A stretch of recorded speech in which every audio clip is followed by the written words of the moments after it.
Dream Economy. I'm Ashley Esqueda, and your time is money, which is why we look at the news across movies, TV, and video games and tell you whether to buy or sell your fan investment in your favorite franchises. Speaking of favorite franchises, Bill and Ted are back. The official title of the third installment in the franchise is going to be Bill and Ted Face the Music. And Keanu Reeves and Alex Winter are confirmed to reprise their roles as Theodore Ted Logan and Bill S. Preston Esquire. Here's the synopsis. Once prophesized to save the universe with their rock and roll, middle age and the responsibilities of family have caught up with these two best friends who have not yet fulfilled their destiny. They've written thousands of tunes, but they have yet to write a good one, much less the greatest song ever written. With the fabric of time and space tearing around them, a visitor from the future warns our heroes that only their song can save life as we know it. Everything sounds pretty great, but the question is, will this movie be any good? And no one can answer that. Wait. I'm sorry, what are you doing here? What is the meaning of this? I'm trying to shoot a show here. It's the movie, it's good. It's really good. Wow, really? Yeah, it's awesome. Wait a minute. Are you super cool future Ashley, or are you evil robot me lying and telling me the movie's good when it's really heinous? Why don't you get your own time-traveling telephone booth? Oh, that was rude, random, weird. You know what else was random and weird? Rick Moranissance showed up on a sitcom this week. That's right, mostly retired comedic legend Rick Moranissance showed up on The Goldbergs earlier this week, reprising his role as Lord Dark Helmet from Spaceballs, one of everybody's favorite outer space movies. Now, the plot of the episode is actually really cool. So Adam Goldberg sees Spaceballs and then decides he's going to start a Mel Brooks club. Now, I won't spoil Rick's appearance or what happens in his cameo, but it is worth your time. You should check it out because it's pretty cute. Anyway, The Goldbergs is a great show, and you should be watching it 100%. But what we need to talk about here is Rick Moranissance, because I am ready, friends, for a Moranissance. And if we're going to do that, Rick Moranissance is going to need some prestige television. And CEO of Hollywood, if you are watching, do we have some ideas for you? First of all, Fargo. Town full of weirdos. The characters here are creepos. And at the end of the day, guess who plays a good creepo? Rick Moranissance. Yeah, that's right. Secondly, another town full of weirdos, Twin Peaks. We can obviously have my favorite weirdo, Rick Moranissance, show up on that show if we do another second revival. And of course, Rick Moranissance left acting to be a good dad to his kids. Do you know what other show needs good dads? Big Little Lies, which is why Rick Moranissance should definitely star in season 3. They have a season 3.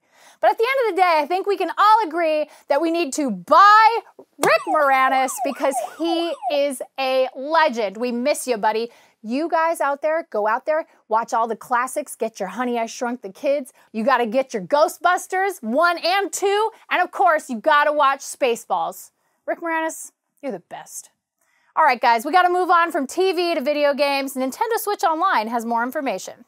We already know a lot about Switch Online. It works very similar to PlayStation Plus or Xbox Live. You get online play, you get special deals if you're a subscriber, but there are a couple of differences. For starters, it's a lot cheaper than its competitors at just $20 a year if you pay up front. There are 20 preloaded NES games that you'll get access to if you're a subscriber. And finally, we'll have access to cloud saves, which those other two have, but the Switch has not had it, which has made me very scared for my Legend of Zelda Breath of the Wild file, which has over 200 hours of Korok seed hunting on it. There is one feature that Nintendo said would not be part of Switch Online that gamers are very upset about, and that is Virtual Console. And a lot of gamers are saying, where is my Virtual Console, Nintendo? And you might think that I am going to say sell on Nintendo Switch Online, but you know what? No, I'm going to say sell on you. Viewers who are angry about Virtual Console, you're the sell. You're the sell. You know why? Because nobody cares. You're gonna play your NES game for a day or two. You're gonna feel fine. You're gonna be happy. You get your little nostalgia, get your little nostalgia sandwich or whatever. And then you're gonna be back to the new stuff. That is what you're going to do. Just like every other gamer. It's just this whole backwards compatibility stuff drives me crazy because at the end of the day, just play new stuff.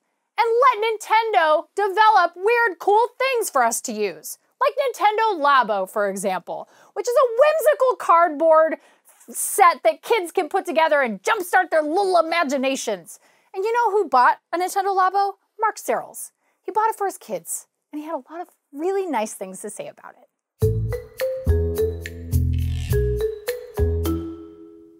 Labo. Labo. Mr. Labo Labo. Look at this. Beautiful Nintendo magic.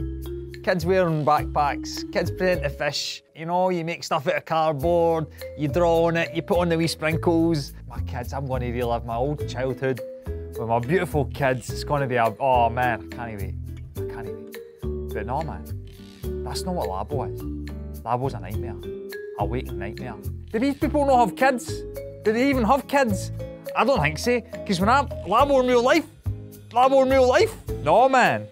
What I was doing, I spent like 4 hours folding keys, not just one, not just two, about 12 of them, man. Making all these keys so I can make a keyboard, and then it just goes plink, plink, plink, plink. And then there's my wee boy.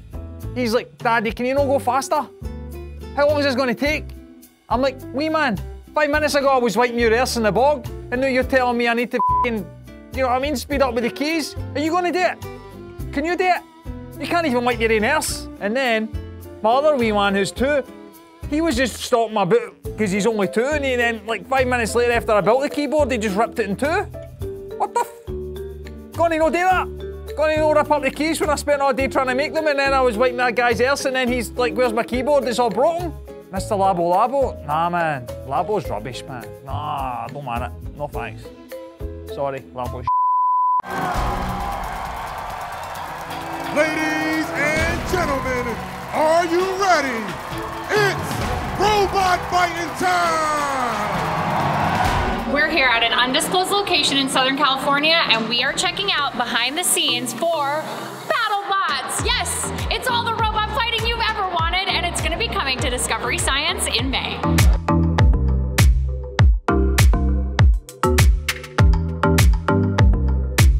Unlike all previous seasons, this is going to be probably 10 times more exciting in that we can guarantee excitement in every single episode. Every bot needs a crack team of builders, and they're all here in the pit. So this is Backstage. This is where every team fixes their bots before and after a match and gets them ready to shred.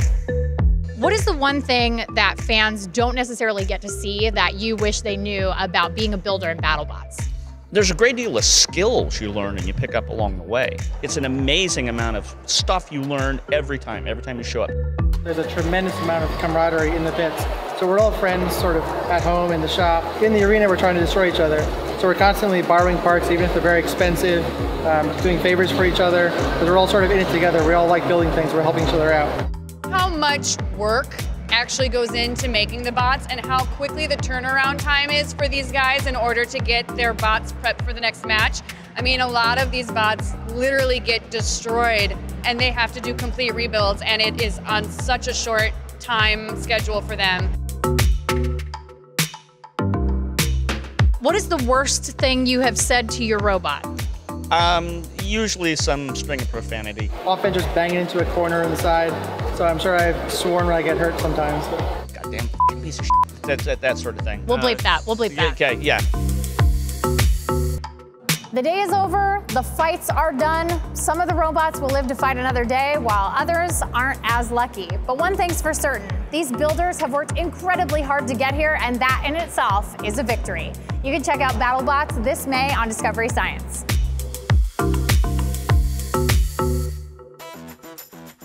You know I love me some fighting robots. Thanks so much to our friends at Discovery for letting us come to the set, check things out, and otherwise have a great time watching robots beat the hell out of each other.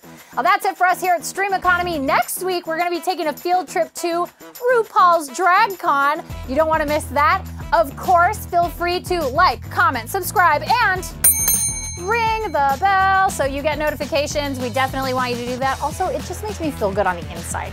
I feel really fuzzy and happy when you do that. If you want to hit us up on Twitter, you can do that. I'm at Ashley Esqueda, that's my name. And use the hashtag StreamEconomy and ask what shows you need more information about. Are you not sure if you want to stop watching Walking Dead? Ask me and I'll tell you. Thank you so much for watching, everybody. We will see you next week. And of course, be excellent to each other. Bye.